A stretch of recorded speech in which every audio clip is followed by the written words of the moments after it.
është Barleti i pari biograf i Skënderbeut që jep edhe portretin fizik të herojt tonë kombëtar. Ja që thot Barleti: shtatin të lartë, krahët të gjatë sa që kurrë ishin parë më të bukur të një burr, qafën të shëndosh e si të mënjanuar, si ajo që admirohet ndër atletët, lëkurën të bardhë të përzier me një purpur të lehtë. Nuk i trembej as të nxehtit as të ftohtit, por kishte nevojë të hante të pinte shumë për të qëndruar në formë. Shtatlartësinë e Skënderbeut e jep edhe një anekdot, një ndodhi me kondotierin italian Piccinino përpara se të fillonte betejë e Ursarës, gjithashtu edhe një dokument venecian ku flitet për një sasi tofi për veshjen e Kastriotit, ajo që e ngriti famën e Skënderbeut përtej kufive të Ballkanit dhe përtej oborreve të aleatëve të tij evropian, ishte fushata italiane. Deri atëherë, princat dhe ushtarakët evropian i kujtonin fitoret e Skënderbeut kundër turqëve, fitore të lehta, fitore të arritura kundër disa turmave barbare sikur turqit të ishin lepuj dhe jo ushtria më moderne dhe fuqishme e kohës. Madje Konti Orsini në letrën e tij i kujton se ai ishte mësuar të fitonte kundër turqëve, po jo kundër evropianëve të armatosur dhe të korracuar rënd. Barleti përshkruan hollësisht betejën e Ursarës kundër ushtrive të bashkuara të princëve italian dhe Anjou, të drejtuar nga kondotieri Jakov Piccinini dhe konti Giovanni Orsini. Beteja nis me një ballafaqim kapedanësh në fushë të luftës. Ja çfarë shkruan Barleti: konti Jakov kur pas Skënderben mbeti gojhapur nga admirimi, pa nxjerr zë, ai goditur si prej rrufeje, s'po ja hiqte syt dhe vështrimin. Skënderbeu, pasi la shpatën dhe armët, ju afrua, i pari i çarmatosur, e kapi me duar nga mesi dhe ngriti përpjet si i pakët që ishte nga trupi. Pastaj, siç e donte zakoni, e puthi dhe menjëherë e lëshoi lehtë në tokë. Me këtë dëshmi të rrallë të Barletit, kuptojmë dhe për masat e mëdha të trupit të Skënderbeut, krahasuar me persona të njohur të kohës. Skënderbeu, pa humbur kohë, i sulmoi me kalorinë e tij të shpejt trupat rrethuese, duke shkretuar me zjarr dhe hekur. Me taktikën e tij godite vrapo që e lodhte vazhdimisht kalorinë e rëndë të Piccininos, krijonte rrëmuj mes tyre. Pontano, një dëshmitar që i pa vetë me sy këto ngjarje, shkruan: prandaj, emri dhe ardhja e tij jo vetëm që turbulloi armiqt dhe planët e tyre, por mbushi dhe Italinë me famën e tij. Ndërsa një ushtar arbëror në trupat italiane tregon: i mat John Koçi, i cili kishte shërbyer për shumë kohë si ushtar në luftën kalabreze, në Roberto Orsinin, kishte zakon të më tregonte kur ishe i ri se kish parë një burrë Pirotas që kish dalë në pulje me 600 kalorës në emër të Ferdinandit dhe që luftonte herë me topuz dhe herë me jatagan, duke bërë gjithat punë në luftë, sa vetëm ai ushtinte armiqve të merrin se sa gjithë krahu i kalorësve. Pa hyrë në hollësitë të përshkrimit të betejës së Ursarës prej Barletit, mënyra e luftimit duke përdorur kryesisht kalorinë e lehtë, të pajisur me harqe dhe heshta të shkurtra që Barleti i quan heshta e pirote, kjo mënyrë luftimi godit në vrapim të kujton mënyrën mongole të luftimit, kundër trupave të koalicionit Italo-Anjou, të armatosur rënd, të korracuar me hekur, që me zi lëviznin, Skënderbeu përdori falangat e shpejta mbi kuaj të shpejt rezistent, që hidhin shigjeta të helmatisura dhe heshta vdekjeprurse. Ja çfarë shkruan në letrën e tij dëshmitari da Trezzo: ata kanë kuaj të shpejt që janë të gjithë vrapues të mëdhej dhe bëjnë 30-40 milje po me atë shpejtësi me të cilët italianët do të bënin 10-12 milje. Historiani i mesjetës Barbaric për fushatën e Gjergj Kastriotit në Itali shkruan: shqiptarët të hipur mbi kuaj të shpejt të stërvitur në luftime malore me sulme të shpejta, në përleshje këmbgulse të përgjakshme, i ndoqën armiq që ishin mbyllur në Trani dhe në Taranto. Kalorësia italiane asaj kohe, e penguar prej armëve të rënda, nuk mund të mbrojë nga këta plaçkitës shqiptar shumë të guximshëm, që mbillnin kudo kërdin dhe të merrin. Në gjysmën e dytë të shekullit të 15, dalja në Itali e shqiptarëve të mësuar me luftra të rrepta dhe me përleshje të egra, do të ketë përshtjelluar artin ushtarak të asaj kohe. Barleti mbetet unik në lëmin e gjeografisë skënderbejane. Është i vetmi biograf i Skënderbeut që jep vendodhjen e saktë të betejave të Skënderbeut, të kështjellave, krahinave, pronave, rrugëve dhe shtigjeve ku zhvillohen ngjarjet, duke përdorur kryejën si kryeqendër, si krye kështjell. Barleti jep distancat e sakta në njësinë matëse këmbë, të përdorur në kohën e tij. Me përcaktimin e vendeve, betejave dhe kështjellave ku veproi Skënderbeu, duke u mbështetur tek Barleti, janë munduar dietarë si Teodor Ipen, Nikola Jorga, Milan Shuflaj.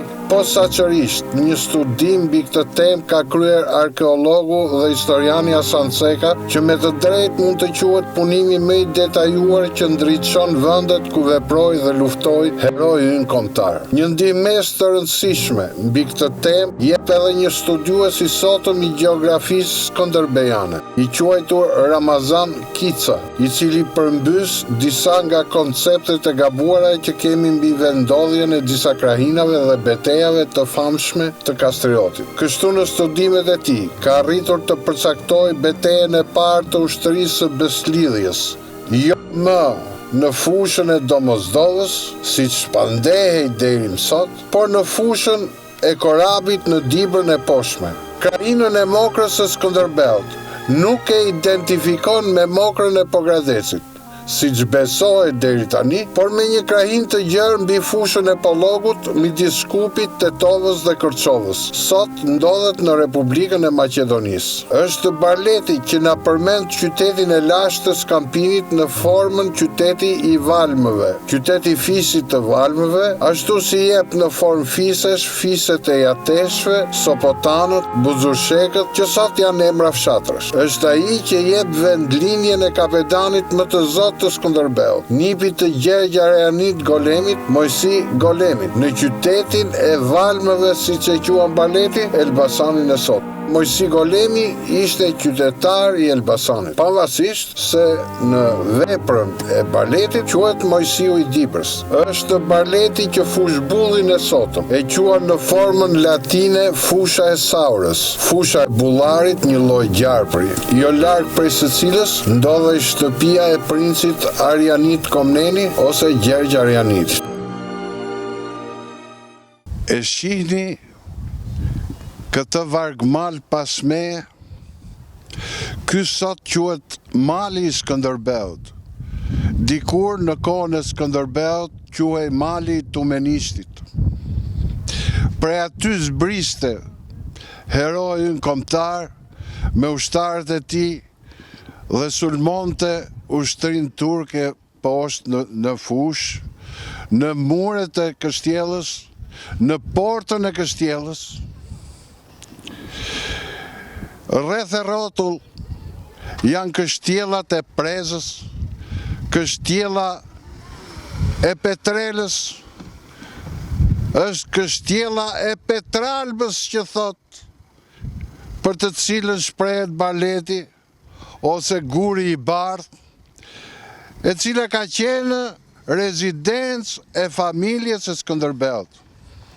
Duhet të dim që familja e Skënderbeut gjatë ekspeditave, gjatë sulmeve të ushtrisë turke, nuk qëndronte në Krujë.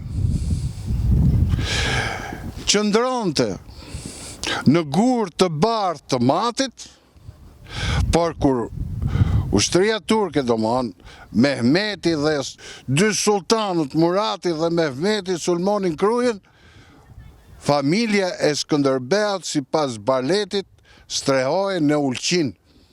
Këtë detaj nuk e kam përcjell, nuk e kanë thënë, ose deri tani është i panjohur,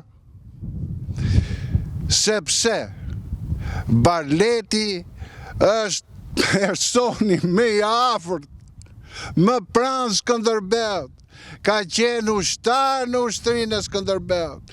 Ka qenë luftëtar aktiv në mbrojtjen e mureve të Shkodrës dhe ka marrë dëshmitë nga luftëtarët e Skënderbeut. Këtu, pas meje, ndodhet një katedrale. Sot janë vetëm rënojet, janë themelet. Poshtë është një katedrale tjetër, edhe tek hyrja e Kështjellës. Gjithashtu është një kishë. Në një nga këto kishe, sipas Barletit, është zhvilluar ceremonia e shugurimit, e pagëzimit, është zhvilluar në këto sheshe, është zhvilluar dasma e Skënderbeut. Kjo është Kështjella e Krujës, teatri qendror i qendresës skënderbejane. Siç shihet, muret e sotme janë mure modest, mure të thjesht. Këtë vend nuk e mbronin muret. Këtë vend e mbronte pozicioni strategjik në majtë të shkëmbit të pakalueshëm dhe e mbronin burrat e Skënderbeut. Romakët e lashtë kishin një fjalë të urtë. Kështjellat nuk i mbrojnë muret, por i mbrojnë burrat. Ky është edhe sekreti i qendresës skënderbejane në 3 rrethime të Krujës.